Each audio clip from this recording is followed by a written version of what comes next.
ওম শান্তি। 1 জুলাই 2024 প্রাতঃমুরলি বাপ-দাদা মধুবন। মিষ্টি বাচ্চারা, শান্তিধাম হলো পবিত্র আত্মাদের ঘর। সেই ঘরে যেতে চাও তো সম্পূর্ণ পবিত্র হও।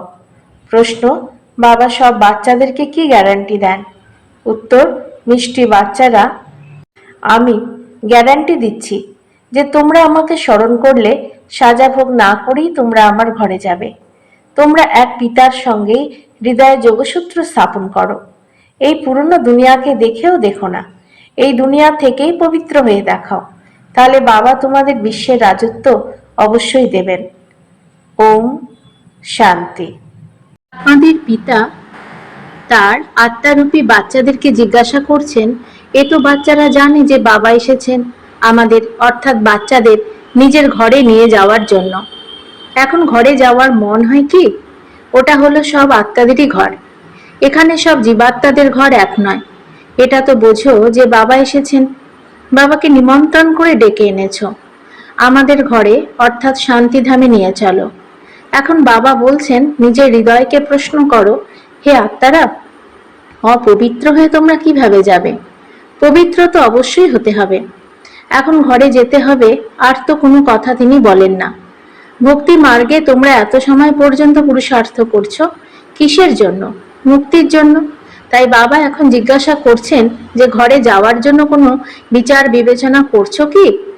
বাচ্চারা বলে, বাবা এর জন্যই তো এত ভক্তি করেছি।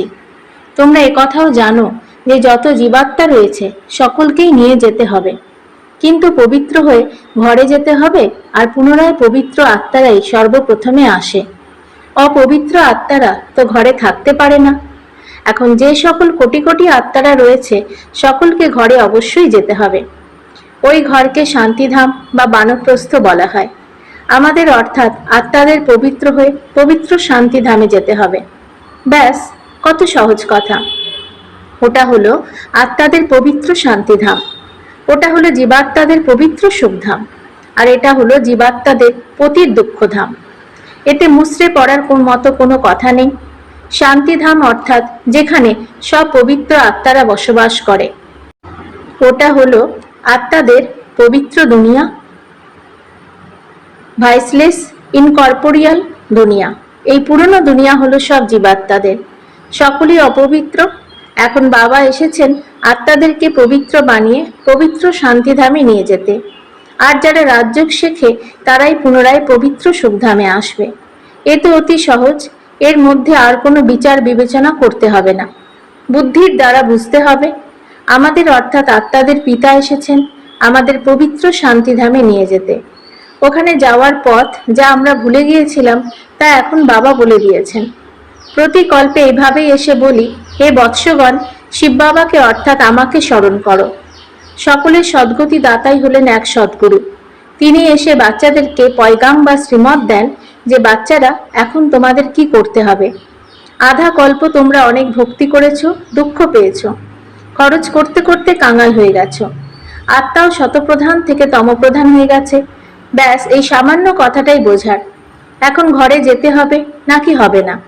হ্যাঁ বাবা, অবশ্যই যেতে হবে। ওটা হলো আমাদের সুইট সাইলেন্স হোম। এও সঠিকভাবে বোঝো যে এখন আমরা পতিত, তাই যেতে পারবো না। বাবা এখন বলেন, আমাকে স্মরণ করো, তাহলে তোমাদের পাপ দূর হয়ে যাবে। প্রতি কল্পে আমি এই পয়গামি দিয়ে থাকি, নিজেকে আত্মা মনে করো, এই দেহ তো বিনাশ হয়ে যাবে। এছাড়া আত্মাদের তো ঘরে ফিরে যেতে হবে। ওটাকে বলা হয় নিরাকারী দুনিয়া। সব নিরাকারী আত্মারাই ওখানে থাকে। ওই ঘর হলো আত্মাদের। নিরাকার বাবাও ওখানেই থাকেন। বাবা আসেন সকলের শেষে, কারণ পুনরায় সকলকে ফিরিয়ে নিয়ে যেতে হবে। তখন একজন পতিত আত্মাও এখানে আর থাকবে না। এতে মুচড়ে পড়া বা কষ্টের কোনো ব্যাপার নয়। গাওয়াও হয়, পতিত পাবন এসে আমাদের পবিত্র বানিয়ে সঙ্গে করে নিয়ে চলো। তিনি তো সকলেরই পিতা, তাই না? পুনরায় যখন আমরা নতুন দুনিয়ায় পার্ট প্লে করতে আসি তখন জনসংখ্যা অতি অল্প থাকে। বাকি এত কোটি আত্মারা তখন কোথায় গিয়ে থাকে? এও জানো, সত্যযুগে জীবাত্মারা স্বল্প মাত্রায় ছিল, ছোট বৃক্ষ ছিল যা পরে বৃদ্ধি পেয়েছে। বৃক্ষে অনেক ভিন্ন ভিন্ন ধর্ম রয়েছে, একেই কল্পবৃক্ষ বলা হয়।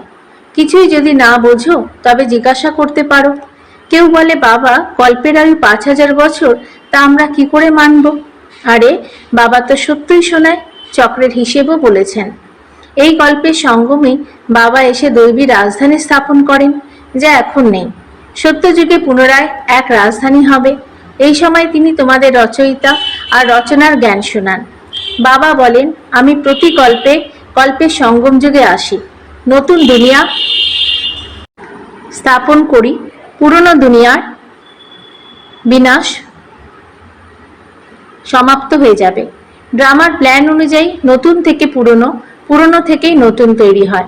এর সম্পূর্ণ 4টি ভাগ রয়েছে, যাকে স্বস্তিকাও বলা হয়। কিন্তু মানুষ বোঝে না কিছুই। ভক্তি মার্গে তো যেন পুতুল পুতুল খেলা খেলতে থাকে।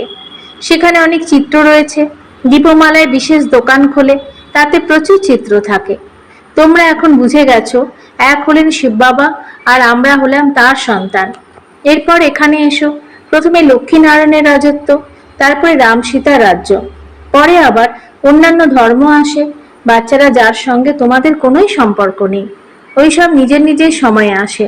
পুনরায় সকলকে ফিরে যেতে হয়। বাচ্চারা, তোমাদেরকেও ঘরে ফিরে যেতে হবে। সমগ্র এই দুনিয়া বিনাশপ্রাপ্ত হবে। এখন এর মধ্যে কি আর থাকা? এই দুনিয়ায় এখন মনই বসে না। মন দিতে হবে সেই এক প্রীতমকে। তিনি বলেন, একমাত্র আমার সঙ্গে হৃদয়ে যোগসূত্র স্থাপন করো, তবেই তোমরা পবিত্র হবে। এখন অনেক সময় পেরিয়ে গেছে, আর অল্প রয়েছে। সময় অতিবাহিত হয়ে যাচ্ছে। যদি যোগে না থেকে থাকো, তবে অন্তিম সময় অনেক অনুতাপ করতে হবে, শাস্তি ভোগ করতে হবে, পথভ্রষ্ট হয়ে যাবে। এও তোমরা এখনই জানতে পেরেছ যে কত সময় হয়েছে আমরা আমাদের ঘর ছেড়েছি। ঘরে ফিরে যাওয়ার জন্যই তো মাথা চাপড়াও, তাই না? বাবাকেও ঘরেই পাওয়া যাবে, সত্য যুগে পাবে না। মুক্তিধামে যাওয়ার জন্যই মানুষ কত পরিশ্রম করে। একে বলা হয় ভক্তিমার্গ। ড্রামা অনুসারে এখন ভক্তিমার্গ সমাপ্ত হয়ে যাবে। এখন আমি তোমাদের ঘরে নিয়ে যেতেই এসেছি।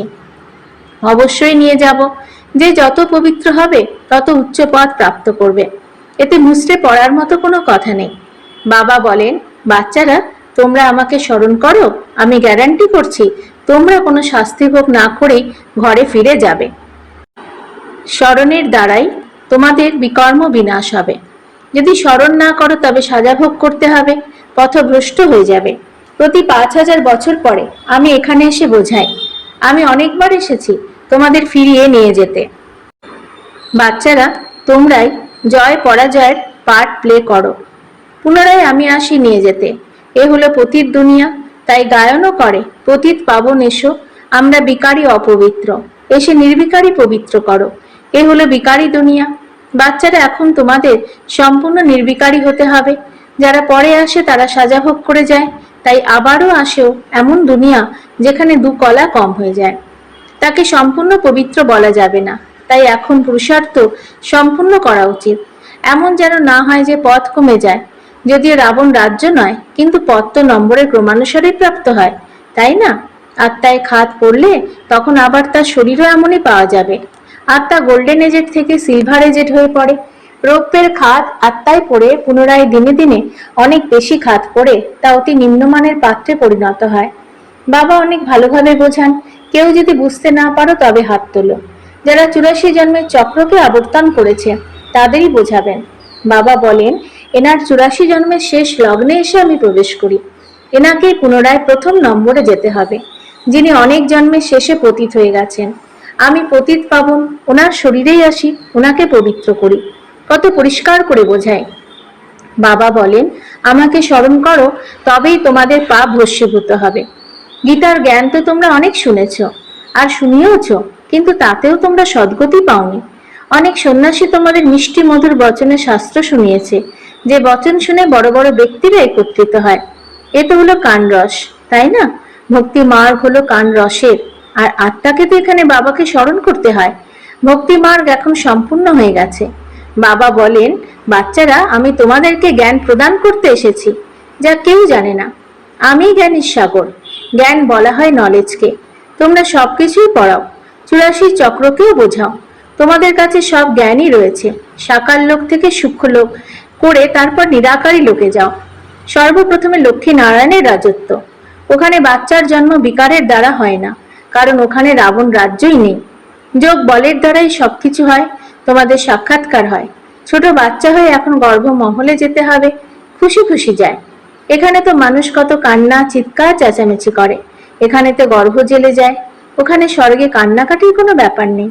শরীর তো অবশ্যই বদলাতে হবে, যেমন সর্পের উদাহরণ। এতে মুছড়ে পড়ার মতো কোনো কিছু নেই, অধিক জিজ্ঞাসা করবার মতো কিছু থাকে না। সম্পূর্ণ পবিত্র হওয়ার পুরুষার্থে লেগে পড়ো। বাবাকে স্মরণ করা খুব কঠিন কি? বাবার সম্মুখে বসে রয়েছ, তাই না? আমি তোমাদের বাবা, তোমাদের সুখের উত্তরাধিকার দিই। এই এক অন্তিম জন্মই তোমরা স্মরণ করতে পারো না। এখানে ভালো মতো বোঝো, কিন্তু ঘরে গিয়ে যখন আবার স্ত্রী ইত্যাদির চেহারা দেখে তখন মায়া গ্রাস করে নেয়।